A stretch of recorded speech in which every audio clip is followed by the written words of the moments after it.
Israel కొత్త సంక్షోభం వచ్చింది. మొన్న ఆ మధ్యన మనకి ఇక్కడ జ్యుడిషియల్ సంస్కరణలు తీసుకొస్తే అంటే న్యాయమూర్తులు తమని తామే నియమించుకుంటూ 1992 నుంచి ప్రారంభించినటువంటి విధానం కొలీజియం సిస్టమ్ని రద్దు చేసి నేషనల్ జ్యుడిషియల్ కమిషన్ ఏర్పాటు చేయడానికి ప్రిపేర్ అయితే అది రెండు లోక్సభ రాజ్యసభలో 2/3 మెజార్టీతో ఓకే అయ్యి దేశంలోని సగానికి పైగా అసెంబ్లీలు ఓకే చేశాక దాన్ని కాస్త మార్చేసినటువంటి సిచ్యుయేషన్లో దాని మీదన 5 సభ్యుల రాజ్యాంగ ధర్మాసనం కొట్టేసింది.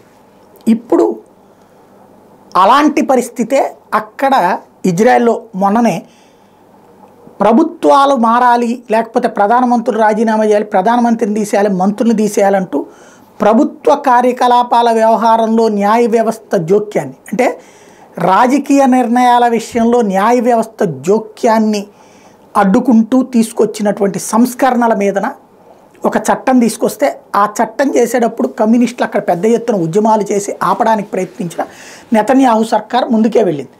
ఇప్పుడు ఆ వ్యవహారంలో సుప్రీంకోర్టు మొన్ననే చెప్పుకున్నాం 8 మంది ధర్మాసనంలో 7 దాన్ని వ్యతిరేకిస్తూ తీర్పు ఇవ్వబోతున్నారు, అది లీక్ అయిందని. ఇప్పుడు ఆ తీర్పు వచ్చింది.